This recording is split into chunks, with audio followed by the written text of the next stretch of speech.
Prière pour la guérison des maladies. Seigneur mon Dieu, Père de toute grâce et de toute consolation, c'est du plus profond de ma faiblesse que je m'approche de ton trône aujourd'hui. Mon corps crie, ma chair est lasse et mon âme est abattue au-dedans de moi. Je ne viens pas avec une foi parfaite, mais avec une foi sincère, une foi qui, même tremblante, se tourne vers toi comme la fleur se tourne vers le soleil. Je viens à toi tel que je suis, sans force, sans solution, et je dépose à tes pieds le fardeau de cette maladie. Mon cri rejoint celui du psalmiste dans le psaume 6, verset 3. « Aie pitié de moi, Éternel, car je suis sans force. Guéris-moi, Éternel, car mes os sont tremblants. Oui, guéris-moi, Seigneur. Touche ce qui est brisé, restaure ce qui est affaibli, car toi seul es le grand médecin.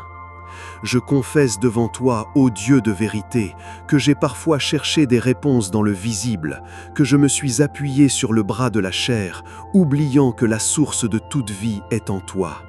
Mais aujourd'hui, je fais ce que ta parole m'enseigne. Je me tiens dans l'humilité, je te prie et je cherche ta face. Je me détourne de mes doutes, de mes peurs, de mon impatience, et je me tourne entièrement vers toi. Je m'aligne sur la promesse de 2 Chroniques 7, verset 14, et je crois que si ton peuple s'humilie et prie, tu entends des cieux et tu agis. Entends mon cœur, Seigneur, vois ma soumission. Je ne demande pas seulement la guérison du corps, mais une rencontre nouvelle avec toi, le guérisseur de mon âme. Je ne veux pas seulement que tu changes mes circonstances, je veux que tu me changes moi. Mon âme gémit, comme dans un enfantement, aspirant à la manifestation de ta gloire dans ce corps mortel. Cet état de faiblesse est un rappel puissant de ma dépendance totale envers toi. Chaque douleur, chaque symptôme, je te le présente non comme une fatalité, mais comme une occasion pour toi d'être glorifié. C'est dans ce lieu de vulnérabilité totale que je crie comme le père de l'enfant dans Marc 9, verset 24. « Je crois, viens au secours de mon incrédulité. Fortifie ma foi, Seigneur, là où elle vacille, sois son appui. Là où elle est petite comme une graine de sénévé, ordonne-lui de grandir et de déplacer la montagne de cette maladie. Mon espoir n'est pas dans ma capacité à croire, mais dans ta capacité infinie à guérir. C'est pourquoi je peux prier avec l'assurance du prophète dans Jérémie 17, verset 14. « Guéris-moi, Éternel, et je serai guéri.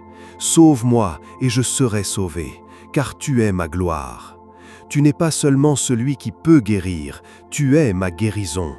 Tu n'es pas seulement celui qui peut sauver, tu es mon salut.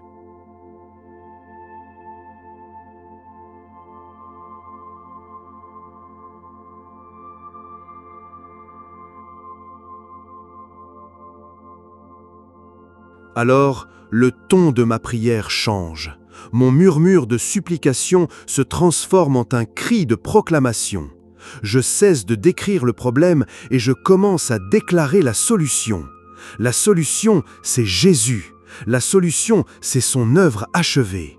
Je me lève dans l'esprit et je déclare la vérité de Ésaïe 53, verset 5. « Mais il était blessé pour nos péchés, brisé pour nos iniquités. Le châtiment qui nous donne la paix est tombé sur lui, et c'est par ses meurtrissures que nous sommes guéris. » Cette guérison n'est pas une promesse future, c'est un fait accompli. Le prix a été payé. La dette de la maladie a été réglée par le sang précieux de l'agneau. Fort de cette révélation, je parle maintenant directement à mon corps. Corps, écoute la parole de l'Éternel. Tu n'es plus sous la domination de la maladie, mais sous l'autorité de Jésus-Christ. Je me tiens sur la vérité de 1 Pierre 2, verset 24, qui confirme et scelle cette promesse. Lui, par les meurtrissures duquel vous avez été guéris. Le temps passé, avez été guéri, est une ancre pour mon âme. Ce n'est pas quelque chose que Dieu va peut-être faire, c'est quelque chose qu'il a déjà fait. Par conséquent, au nom de Jésus, j'ordonne à chaque cellule, chaque tissu, chaque organe, chaque système de mon corps de s'aligner sur cette vérité divine. J'ordonne à la douleur de cesser, à l'inflammation de disparaître, aux cellules malades de mourir et aux cellules saines de se multiplier. J'ordonne à la force de remplacer la faiblesse et à la vie divine de Christ de couler dans mes veines et de chasser toute trace de maladie.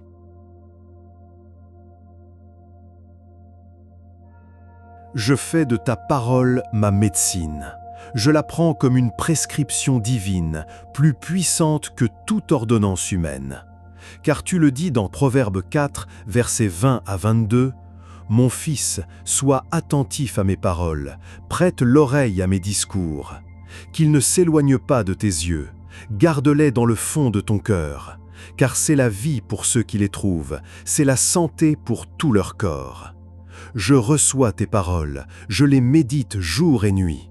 Elles sont la vie pour mon esprit et la santé, la guérison, le remède pour tout mon corps. »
Enfin, je reçois ton désir le plus profond pour moi, exprimé dans 3 Jean 1, verset 2.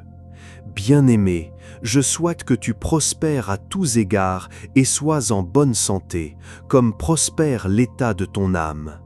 Je reçois cette parole comme une bénédiction paternelle. Je déclare que ma santé physique rejoint la prospérité de mon âme en Christ. Je suis béni, je suis guéri, je suis restauré pour la seule gloire de ton saint nom. Amen. Si cette prière a touché ton cœur, abonne-toi, partage-la et laisse un Amen en commentaire pour affermir ta foi et bénir d'autres âmes.